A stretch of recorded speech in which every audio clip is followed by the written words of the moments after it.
Bienvenidos al video 9 del curso Dinámica de la Investigación Penal Preparatoria en el Código Procesal Penal Federal. En el anterior video vimos cuáles son las reglas, principios y prácticas del proceso composicional. En este caso puntual vamos a analizar un instituto regulado en el Código que es la conciliación, que se rige bajo aquellas pautas. Está previsto en el artículo 34 del Código, que establece que sin perjuicio de las facultades conferidas a los jueces y representantes del Ministerio Público Fiscal en el artículo 22, esto es, el pasar del paradigma del orden al de gestión de la conflictividad, lo que significa que hay que buscar la solución menos violenta que armonice a las partes y logre la paz social. Este artículo 34, amén de remarcar nuevamente ese principio, señala que el imputado y la víctima pueden realizar acuerdos conciliatorios en los casos de ciertos delitos. Con lo cual, el anclaje de este instituto está en un acuerdo entre imputado y víctima como protagonistas, atendiendo al conflicto primario. Pero claro, no procede respecto de cualquier tipo de delito. Es un numerus clausus porque expresamente señala la norma que es en los casos de ciertos delitos, y esos delitos son aquellos que posean contenido patrimonial cometidos sin grave violencia sobre las personas,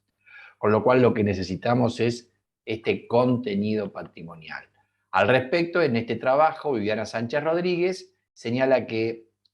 en cuanto a ese patrimonio afectado puede ser tanto el patrimonio de particulares como también el erario público.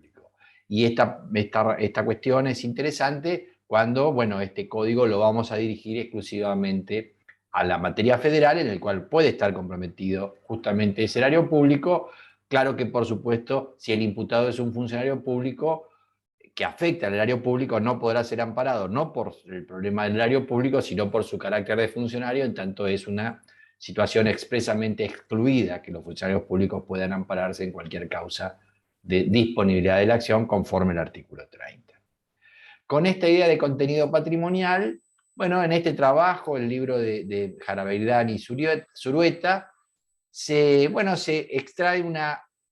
máxima capacidad de rendimiento, señalando que es el aspecto patrimonial el elemento predominante o central, pero que no necesariamente tiene que ser el bien jurídico tutelado, el delito tiene que ser un delito contra la propiedad. Así señalan que sí puede conciliarse si simplemente tiene esa característica de aspecto patrimonial. Y entonces, en este trabajo admiten que la conciliación procede para un encubrimiento por receptación. También ampliando esa capacidad de rendimiento del instituto, dicen que también procederá cuando, bueno, ese aspecto patrimonial acuda de manera accesoria, instrumental, periférica o en menor trascendencia cuando concurra una figura que afecte otro bien jurídico, como por ejemplo una falsedad documental para cometer un fraude. Ahí, pese a que está esa falsedad documental, terminan admitiendo que sea conciliable este tipo de delitos. Claro, esto no es pacífico, es controversial, y parte de esa controversia, por ejemplo, la exhibe Daray en su Derecho Procesal Penal, cuando señala en este último caso que cuando habrá este fraude con una falsedad documental, no es admisible la conciliación por exceder la permisión legal. Yo considero que hay que estar con esta capacidad de rendimiento ampliada que nos brindan Jarabeldán y Zurueta como receta, en tanto y en cuanto con eso magnificamos las posibilidades de aplicar el instituto. La segunda categoría de supuestos en que procede, según el artículo 34, es en los delitos culposos, si no existieren lesiones gravísimas o resultado muerte. Y como vimos en el video anterior, estas dos categorías son las que abren la puerta de entrada al Instituto de la Conciliación. Como señala Binder, bueno, se trata de que ingresa con mínimos posibles, pero que hay que tender hacia máximos deseables, y en ese video remarcábamos que Binder pone de resalto que no hay nada en la esencia del proceso composicional que imponga límites a la conciliación, que esos límites en los códigos se consignan solamente por razones de política criminal y que además esos límites son temporales. Así, bueno, este código es bastante restrictivo con esa puerta de entrada, pero hay otros modelos que son más generosos, y en este sentido cabe citar, por ejemplo, el Código del Neuquén, que permite una conciliación mucho más amplia que extingue la acción penal. Su artículo 106 Dice que esa extinción de la acción se produce cuando existe conciliación entre las partes o cuando se haya realizado una mediación penal exitosa que haya logrado poner fin al conflicto primario. Ese conflicto que en el paradigma de gestión de la conflictividad se da entre el imputado y la víctima. Claro, pone una limitante que es que no exista un interés público prevalente. La cuestión es que la puerta de entrada que hace este código al Instituto de la Conciliación, bueno, es bastante restrictiva. Además, si uno piensa que este código fue reconducido exclusivamente a materia federal, bueno, los delitos o los supuestos que admite, bueno, son insuficientes y además llevan bastante poca virtualidad en el ámbito de la justicia federal, con lo cual habría que repensar, más allá de extraer capacidad de rendimiento como las que proponen Jaraverdián, bueno, ver si no correspondería a una reforma legal que amplíe ese espectro de casos en los que proceda este instituto. Este instituto además ha sido, bueno, proyectado mucho más allá de la jurisdicción de Salta y Jujuy, donde ya rige el Código Procesal Penal Federal, porque la Comisión Bicameral de Monitoreo e Implementación, en el año 2019, a través de esta resolución, bueno, innovó con la implementación de algunas de las normas, una implementación gradual, normativa, que trascendió la original de territorial, y puso en vigencia ciertas normas, entre ellas, justamente, uno de ellos ha sido el 34, junto al artículo 22, que el 34, como estamos viendo, prevé la conciliación. Y ese artículo 34 continúa diciendo que el acuerdo que celebre víctima e imputado se presentará ante el juez para su homologación si correspondiere, y esa homologación tendrá que hacerse en audiencia. Bueno, en audiencia por cuanto todo el sistema del Código Procesal Penal Federal es con sistema de audiencias. Y esa audiencia exige, según la norma, la presencia de todas las partes. Y en este sentido lo que se impone es analizar cuál es la virtualidad que pueda tener la opinión de esas partes por fuera de ese imputado y esa víctima que han arribado a este acuerdo conciliatorio. La pregunta es si el consentimiento de las otras partes es o no necesario. Y en este sentido, bueno, el propio trabajo de Jaraverdián se encarga de explicitar que el resto de las partes civiles, bueno, no es necesario el consentimiento de esas otras partes civiles distintas a la víctima. Y ello es así porque lo que supone el instituto es la disponibilidad de acción penal pública, que es absolutamente independiente de la acción de carácter civil y privada. En esta lógica de esa presencia de todas las partes, bueno, con ese acuerdo víctima-imputado se impone determinar cuál es el rol del Ministerio Público Fiscal. Y en este sentido hay un trabajo que coordina Ángela Ledesma, que está publicado en la revista Pensar en Derecho, donde se formulan 3 preguntas muy interesantes. Por un lado, si el Ministerio Público Fiscal puede oponerse a este acuerdo que fue libremente celebrado entre víctima y victimario. En segundo lugar, si esa posibilidad de oposición es una facultad discrecional de cada fiscal o cada representante del Ministerio Público Fiscal, o si debe estar fijada por políticas generales de actuación, o sea, por instrucciones generales emitidas por la Procuración General de la Nación o los fiscales de distrito en su caso. Y una tercera pregunta es, en todo caso, si esa oposición es posible, bueno, ¿cuáles son las razones que habilitarían una oposición legítimamente admisible? Vamos a empezar por la primera cuestión que, bueno, es respondida, por ejemplo, por Daray en sentido afirmativo, diciendo que el fiscal puede oponerse, para lo cual considera que la conciliación se justifica, por un lado, porque a través del instituto se satisfacen los intereses de la víctima y del imputado, que son los que acuerdan, pero también es necesaria que no exista un interés público que prevalezca sobre la voluntad de aquellos. Y aquí entonces aparece lo que, como vimos recién, señala como pauta de exclusión el Código del Neuquén, que es ese interés público prevalente. Interés público prevalente que obviamente hará valer, en su caso, el representante del Ministerio Público Fiscal. En este sentido, bueno, en esta causa Verde Alba, de la Sala 2 de la Casación Nacional, a través del voto del juez Sarrabairús, se sostuvo en el año 2017 que la participación del Ministerio Público es necesaria y también es necesaria su conformidad. Esto mismo, por ejemplo, lo repite la Cámara del Crimen de la Capital Federal en el año 2020 en esta causa Pérez. Y bueno, es la posición doctrinaria que asume Daray, citando varios fallos, específicamente cita Bustos Roque, que a su vez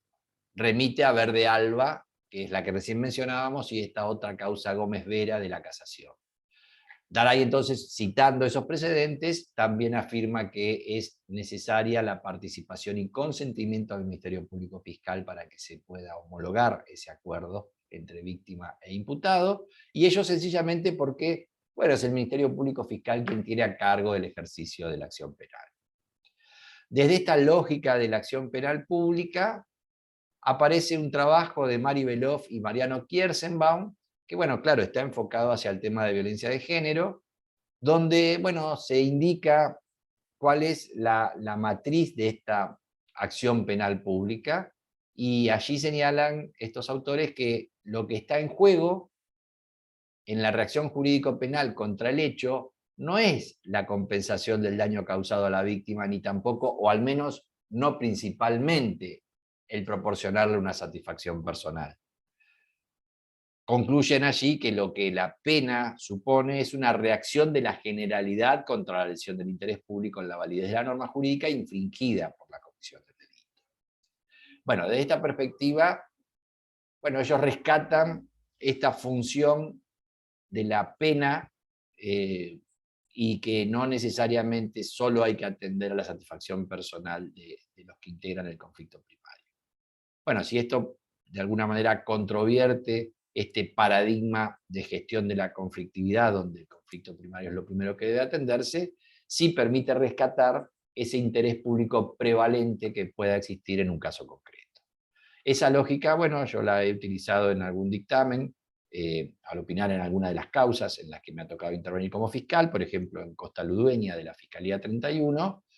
sostuve justamente una oposición a la conciliación a la que habían arribado libremente las partes, para lo cual señalé que si bien el artículo 9 de la Ley del Ministerio Público, en su inciso F, impone como un principio funcional atender el interés de la víctima, de ninguna manera ello suponía desentenderse de la función macro que al Ministerio Público Fiscal le confiere el artículo 120 de la Constitución Nacional, que es justamente promover la actuación de la justicia en defensa de la legalidad de los intereses generales de la sociedad.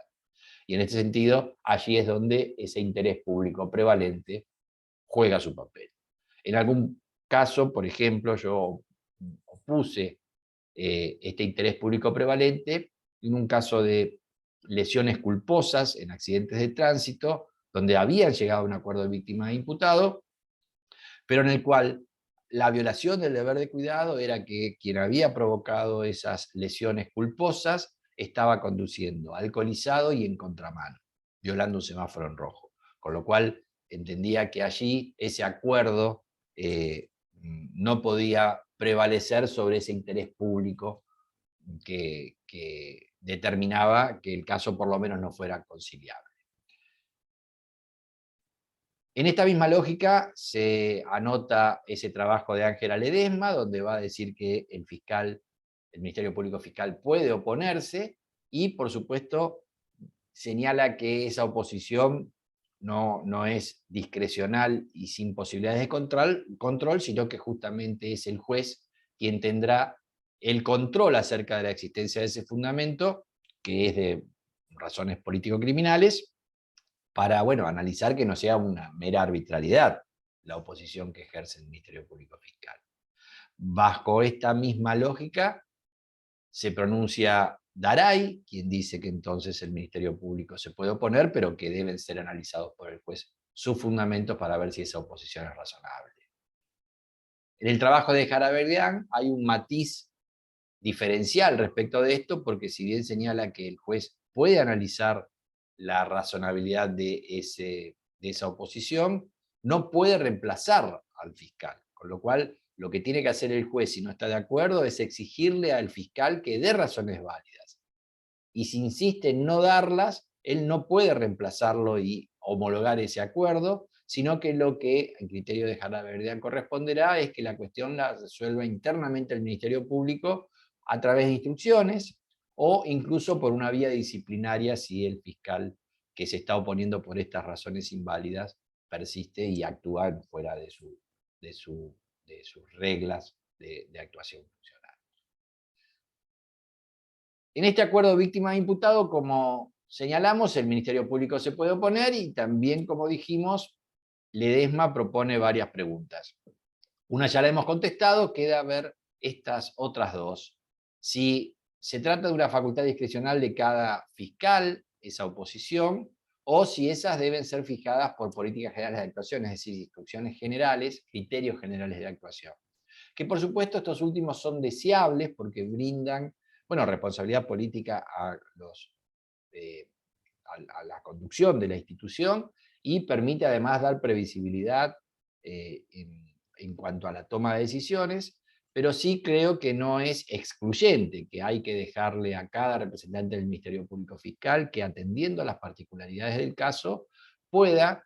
oponer esas razones de persecución político-criminal oponiéndose al Instituto de la Conciliación. Finalmente, lo que cabe analizar es esta tercera pregunta que nos formula Ledesma, es cuáles son las razones válidas que permitirían que esa oposición cobre virtualidad. Y en este sentido, esas razones pueden ser de diferente naturaleza. Por un lado, como estamos bajo la lógica de criterio de legal oportunidad o oportunidad arreglada, donde el legislador dio ciertas pautas que deben ser respetadas para habilitar esta conciliación o cualquier caso de disponibilidad de acción penal, bueno, si no se dan esos requisitos legales, allí obviamente el fiscal tendrá que oponerse. Y en este sentido, por ejemplo, Daray propone un supuesto donde dice que podría oponerse pese a que las lesiones que están acreditadas al presente son lesiones que sí admiten, pero que, por ejemplo, con una expectativa razonable, el Ministerio Público estima que podrían surgir de la investigación la acreditación de un tipo de lesiones que sí no permitiría, según el 34, la aplicación de la conciliación. Otra de las líneas argumentales que pueden utilizarse para la oposición es las características del hecho. Recién les mencionaba aquel caso de lesiones culposas, donde había violaciones al deber de cuidado, de manejar bajo efectos de alcohol, en contramano y pasando semáforos en rojo. Aquí aparece un caso interesante, en este caso Bustos Roque, que recién mencionábamos, citado a través de la obra de Daray, que era un supuesto de lesiones leves dolosas practicadas con un cuchillo, esas lesiones, y a través del cual además había una frase discriminatoria del imputado hacia la víctima. El caso había sido conciliado, donde el juez que había admitido esa conciliación y que fue recurrida por el fiscal, había sostenido que si bien eran lesiones leves dolosas, bueno, no era sensato pensar en que un robo, donde se podrían haber provocado esas lesiones como parte de la violencia, sería conciliable, o un robo donde no hubo lesiones, pero no hubo violencia grave contra las personas, sería conciliable, y no fueran conciliables esas lesiones leves dolosas. El caso llega a través del recurso del Ministerio Público Fiscal y lo resuelve la casación, siendo que la casación, por un lado, dice que ese argumento de que las lesiones leves dolosas podrían ser susceptibles de conciliación con este argumento de que si el robo, por ejemplo, sin grave violencia lo es, ¿por qué no poder serlo estas lesiones leves dolosas que pudieran haber sido causadas en ese robo? Pero también rescata, y allí es donde ancla la oposición del Ministerio Público como relevante para la casación, y finalmente le da la razón al Ministerio Público y revoca esta conciliación que había sido otorgada, porque se utilizó un cuchillo para provocar esas lesiones. Eso amén de que además había esta frase discriminatoria que, bueno, sería un impedimento legal, porque, como vamos a ver en un par de videos, en el artículo 30, uno de los supuestos que no permiten ningún supuesto de disponibilidad de la acción es cuando hay actos de discriminación. Ahí tenemos entonces esa oposición por las características del hecho, básicamente en este caso sería por el uso de un cuchillo para provocar esas lesiones. Finalmente, un tercer universo de casos que permite oponerse a esta conciliación es teniendo en cuenta los antecedentes penales del imputado. En este sentido, así lo sostuvo este otro fallo de la Casación Nacional a través del voto de los jueces Brusone y Rimondi. Justamente anclaron que era legítima la oposición fiscal por razones político-criminal con base en los antecedentes del imputado. Varios de los fallos que se hacen eco de esta lógica, incluso hacen este razonamiento que parte de una interpretación sistémica de la conciliación dentro del marco de los otros institutos de alternativas. En estos tipos de fallos se reconoce, por ejemplo, que el 34 efectivamente no establece como limitante una ausencia de antecedentes condenatorios para que proceda la conciliación. Pero remarcan que eso sí es una exigencia para que proceda la suspensión del proceso a prueba. Y bajo esa lógica concluyen que si el legislador permitiría aceptar el acuerdo de reparación entre víctimas e imputados y extinguir la acción a través de la conciliación, cuando este último registra, por ejemplo, condenas que le impiden objetivamente acceder a una suspensión de ejecución de prueba, quedaría en evidencia que la existencia de esos antecedentes también deberían ser optativos para la procedencia de la conciliación. Con esto, entonces, terminan cerrando esta posibilidad utilizando este método sistémico de interpretación. Bueno, no es un argumento descabellado, y de hecho, confieso que en alguna oportunidad, en este caso Costa Ludueña que ya mencioné, lo he citado, pero también advertí que, bueno, le pone un cerrojo que, bueno, controvierte las finalidades del instituto de salir con respuestas menos violentas de mejor calidad, y que en algunos casos podría ser sorteado este obstáculo y no imponerlo con tanta rigidez. Así lo dije, por ejemplo, en este caso de la Fiscalía 47, Nieva, donde, bueno, lo que se le imputaba a la persona que estaba acusada era un hurto tentado de mercadería comestible de un supermercado. Con la particularidad de que entre sus antecedentes tenía una condena anterior del año 2018 a 1 año en suspenso por los delitos de amenaza y lesiones, y además tenía una causa en trámite por usurpación. El razonamiento que ahí seguí es que, bueno, si efectivamente yo con esta rigidez que recién mencionaba de que sus antecedentes, si impiden una condena en suspenso o una suspensión del proceso a prueba, deberían también impedir una conciliación, determinaban que, claro, si el caso seguía, efectivamente, al no admitirse la conciliación, lo que cabría como única alternativa era una condena de efectivo cumplimiento por su antecedente condenatorio anterior. Y eso parecía, para un caso como este, bueno, una respuesta demasiado dura. Así, bueno, allí remarqué que, bueno, sí, por regla general, estimaba que cuando había antecedentes no era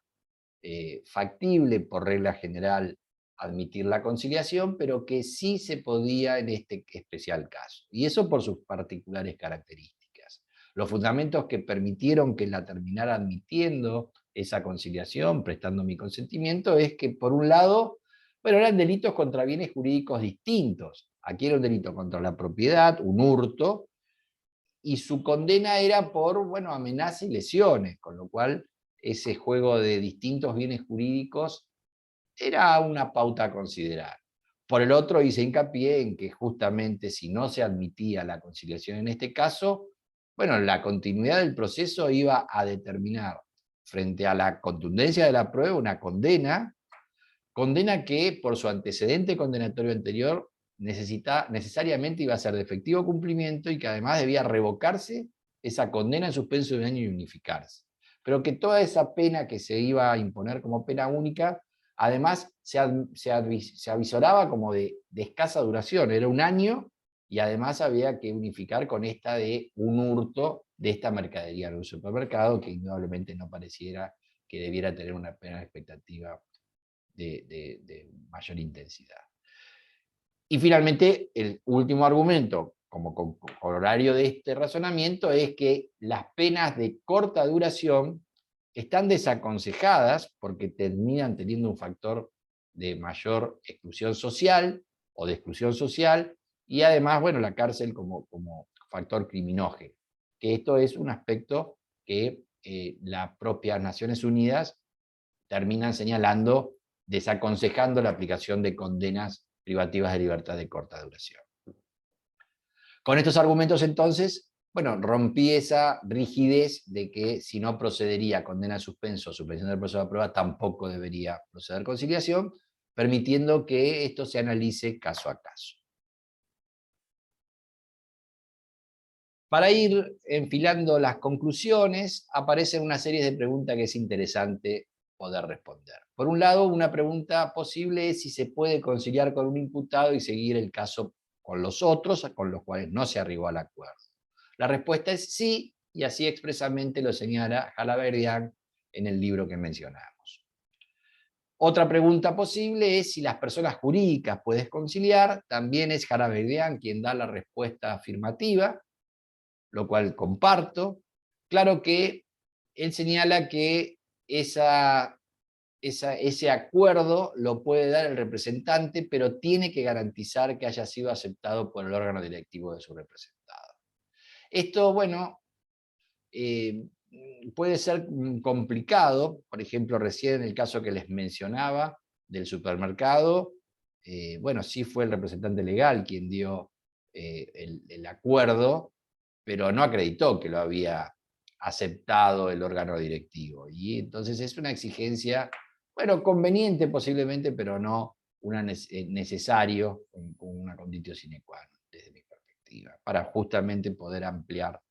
la proyección del instituto.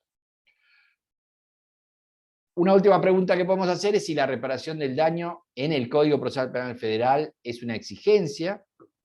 y la respuesta es no.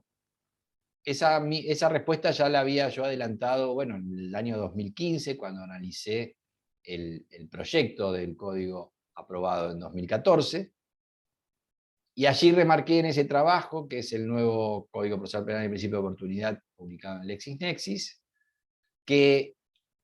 había otros digestos en nuestro país que sí exigían, a diferencia del federal, que la reparación del daño integrara una de las pautas de la conciliación. Así, por ejemplo, los códigos de Chubut, La Pampa, Río Negro, Misiones, Jujuy. Con esta idea de que no es exigencia, obviamente coincide Daray, señalando que no hay limitación alguna en cuanto al contenido o las reglas del acuerdo, en tanto lo acordado resulte jurídicamente lícito. Así, por ejemplo, puede ser que si bien hay un daño, un perjuicio patrimonial, bueno, en la conciliación se llegue a través de un acuerdo entre víctima e imputado, en el cual la víctima acepta simplemente las disculpas del imputado. Para ir concluyendo, el artículo 34 señala que la acreditación del cumplimiento del acuerdo al que arribaron las partes extingue la acción penal. Y esto guarda correlato con una reforma que al artículo 59 del Código Penal introduce la Ley 27.147, una ley del paquete de implementación del Código Procesal Penal Federal, que justamente amplía las causales de extinción de la acción penal, señalando que una de esas causales es la conciliación de conformidad con lo previsto en las leyes procesales correspondientes. Con esto, de alguna manera, bueno, cierra la discusión que existía si esto era facultades de las provincias, los criterios de oportunidad en sentido amplio, o si era una facultad exclusiva del Congreso Nacional. Bueno, esta remisión que hace a las leyes procesales, en este caso, es hacia el artículo 34 del Código Procesal Penal Federal. Este artículo 34 también señala en el segundo párrafo, tras esta posibilidad de extinción de la acción, que además cierra definitivamente y permite que ya se torne operativo el principio ne bis in idem, sigue diciendo que mientras no se acredite el cumplimiento, el legajo debe ser reservado, con lo cual hay un cierre provisional de ese caso hasta tanto se acredite el cumplimiento. Y si no hay cumplimiento, bueno, se le da la posibilidad, según la última oración del artículo 34, a que se reabra el caso, y eso lo pueden solicitar la víctima o el representante del Ministerio Público Fiscal como únicos sujetos legitimados, no pudiendo hacerlo el juez de oficio. Bueno, con esto hablando de cierre del caso, estamos en condiciones de concluir con el análisis del instituto. Los espero en el próximo video, donde vamos a analizar la suspensión del proceso de prueba en su regulación en el Código Procesal Penal Federal y la distinta regulación que guarda con el Código Penal de la Nación.